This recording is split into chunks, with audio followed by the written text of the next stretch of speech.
Good morning friends, मैं doctor सीमा अग्रवाल, उप maternity home Meerut से। आज हम आपसे पीसीओडी के बारे में डिस्कशन करना चाहते हैं। जैसा कि पीसीओडी के बारे में आप जानते ही हैं कि पीसीओडी एक क्रॉनिक हार्मोनल कंडीशन है जिसमें बॉडी के लेडीज या किसी गर्ल की बॉडी के हार्मोन्स थोड़ा डिसबैलेंस हो जाते हैं। पीसीओडी एक लाइफ स्टाइल डिजीज है। पीसीओडी में मेल हार्मोन एंड्रोजन का प्रोपोर्शन थोड़ा बढ़ जाता है और देखा जाए तो इसके जो मेन सिम्टम्स हैं वो मेंसेस, आपका मेंसेस चक्र इरेगुलर हो जाता है। कभी ये टाइम से पहले आ जाता है, कभी ये टाइम से लेट आता है, इवन कई बार ये 3-4 मंथ्स डिले भी हो सकता है। मेंस्ट्रुअल इरेगुलरिटी पीसीओडी का सबसे कॉमन सिम्टम है। उसके बाद सेकंड सिम्टम है कि वेट बढ़ता चला जाता है, ओव्यूलेशन नहीं होता है, बॉडी के ऊपर पिगमेंटेशन हो सकता है, एक्ने आ सकते हैं, एबनॉर्मल हेयर आ सकते हैं फेस के ऊपर और आपके हेड के हेयर कम हो सकते हैं। लॉन्ग रन में देखा जाए तो पीसीओडी के कारण depression, psychological issues, diabetes mellitus, high cholesterol, heart disease,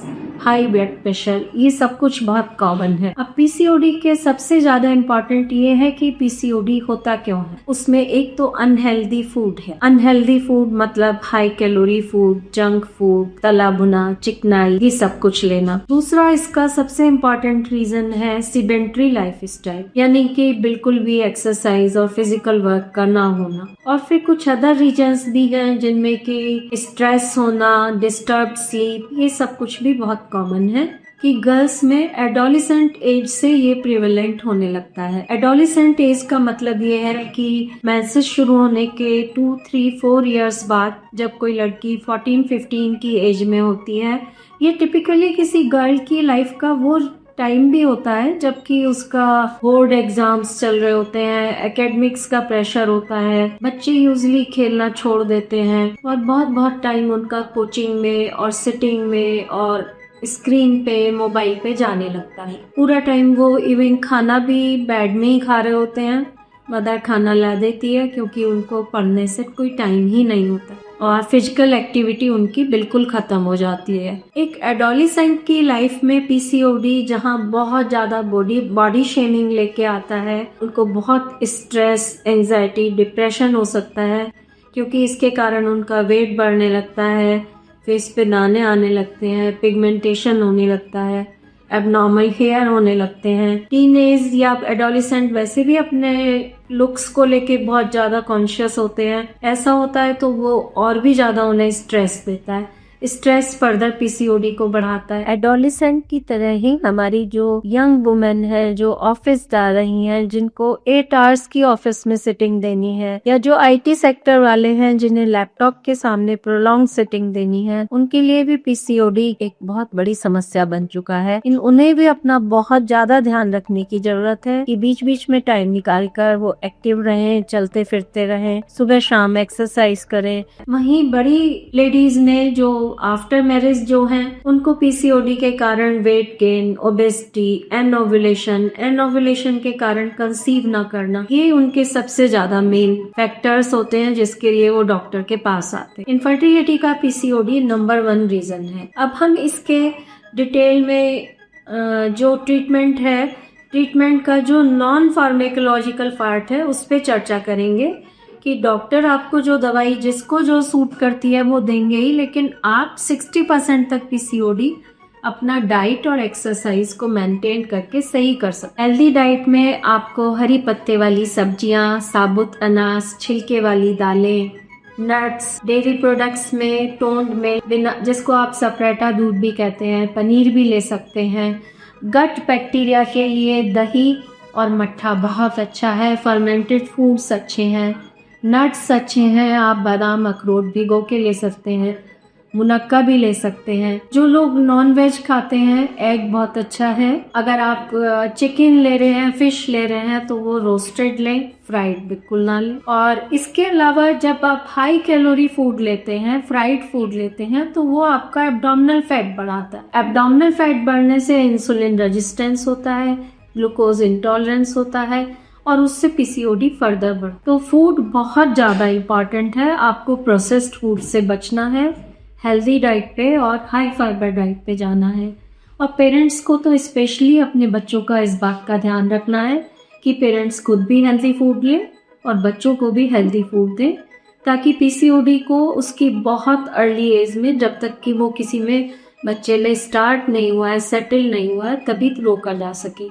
इससे बच्चे को एक्ने में भी बहुत आराम मिलेगा और उसके अलावा पिगमेंटेशन में उसका हेयर अच्छा हो जाएगा, स्किन बहुत अच्छा हो जाएगा और साइकिल्स भी रेगुलर रहेंगी और हीमोग्लोबिन अच्छा रहेगा। इसके बाद आता है घी जरूर लेना है, थोड़ा सा घी। जो फैट फ्री डाइट तो हमने आपको बताई है, लेकिन थोड़ा फैट बॉडी के लिए जरूरी होता है, जिसमें कि आप हेल्दी ऑयल्स जैसे कि घी ले सकते हैं, थोड़ा ऑलिव ऑयल भी ले सकते हैं कुकिंग में।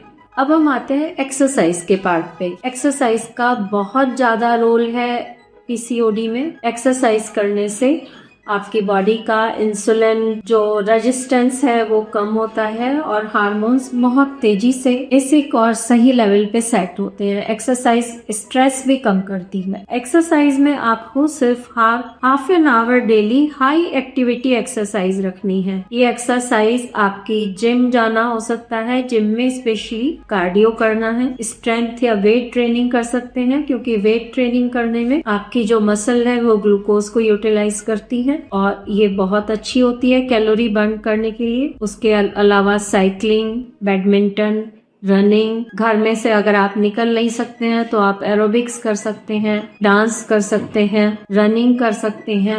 इसके अलावा आप हाफ एन आवर योगा या मेडिटेशन करिए, उससे आपको रिलैक्सेशन मिलेगा। टीनेज में है, जो एडोलेसेंट है, अगर वो एक्सरसाइज कर रहे हैं तो उनका एकेडमिक परफॉर्मेंस भी बहुत अच्छा हो जाएगा, क्योंकि उससे उनकी जो एकेडमिक्स है उसमें फोकस बहुत अच्छा हो जाएगा। और जो बड़ी लेडीज हैं उनमें हार्मोन्स बेसिक लेवल पे सेट हो जाएंगे। देखा ये गया है सिर्फ डाइट और एक्सरसाइज के जरिए 60% तक लेडीज ऑटोमेटिकली नेचुरली कंसीव कर लेती हैं जिन्हें पीसीओडी होता है। इसके अलावा एक और चीज है कि आपको पानी खूब पीना है, अपनी बॉडी को स्पेशली अच्छे से हाइड्रेटेड रखना है और फ्रेश जूस भी आप ले सकते हैं। अब थर्ड जो बहुत इंपॉर्टेंट चीज है वो है स्लीप। स्लीप की इम्पोर्टेंस ये है कि अगर आप प्रॉपर स्लीप नहीं ले रहे हैं, प्रॉपर स्लीप का मतलब 8 to 9 आवर्स अनइंटरप्टेड स्लीप, जिसमें डीप स्लीप का परसेंटेज 20 to 25% होना चाहिए। अब ये डीप स्लीप क्या होता है? डीप दो तरह की स्लीप होती है। डीप स्लीप जो होती है वो आप स्लीप ट्रैकर मोबाइल में लगा सकते हैं, उससे आपको पता चल जाएगा। लेकिन उसके अलावा अगर आप स्लीप ट्रैकर नहीं भी यूज कर रहे हैं तो 8 to 9 आवर्स स्लीप मैंडेटरी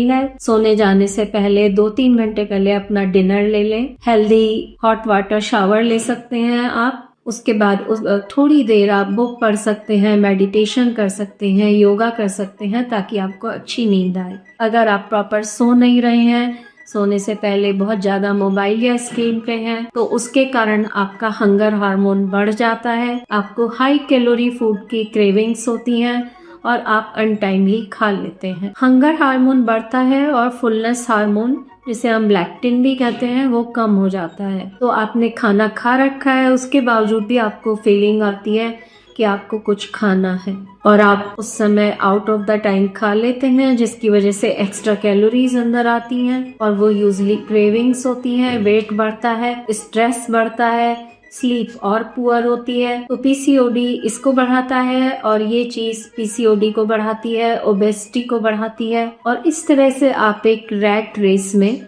फंस जाते हैं। तो इसका आज के मेरे वीडियो का मैसेज जो है वो आप सबको यही है कि अपना लाइफ स्टाइल सही रखें। PCOD mainly life style disease है। अपनी डाइट को सही रखें, जंक फूड ना लें, हेल्दी फूड लें, हाई फाइबर फूड लें, एक्सरसाइज करें। एक्सरसाइज का कोई किसी तरह का रिप्लेसमेंट या इसका कोई ऑल्टरनेटिव आपके पास नहीं है। आपने एक्सरसाइज करना ही करना है और अपने स्ट्रेस को बिल्कुल कट ऑफ रखें। स्ट्रेस आपके हाथ में है। स्ट्रेस ना सबके लाइफ में आता है, आप इसको किस तरह से ले रहे हैं, कैसे रिएक्ट कर रहे हैं, दैट इज इम्पोर्टेंट। और अपनी स्लीप को मेंटेन करें। अगर आप ये सब कर रहे हैं तो आपकी साइकिल्स बिल्कुल रेगुलर होंगी और आपको कोई दिक्कत नहीं होगी। और जो लोग कंसीव करना चाहते हैं, हम ये जानते हैं कि पीसीओडी वाले 60% कपल्स नेचुरली कंसीव कर जाएंगे। खुश रहिए, हैप्पी रहिए, हेल्दी रहिए।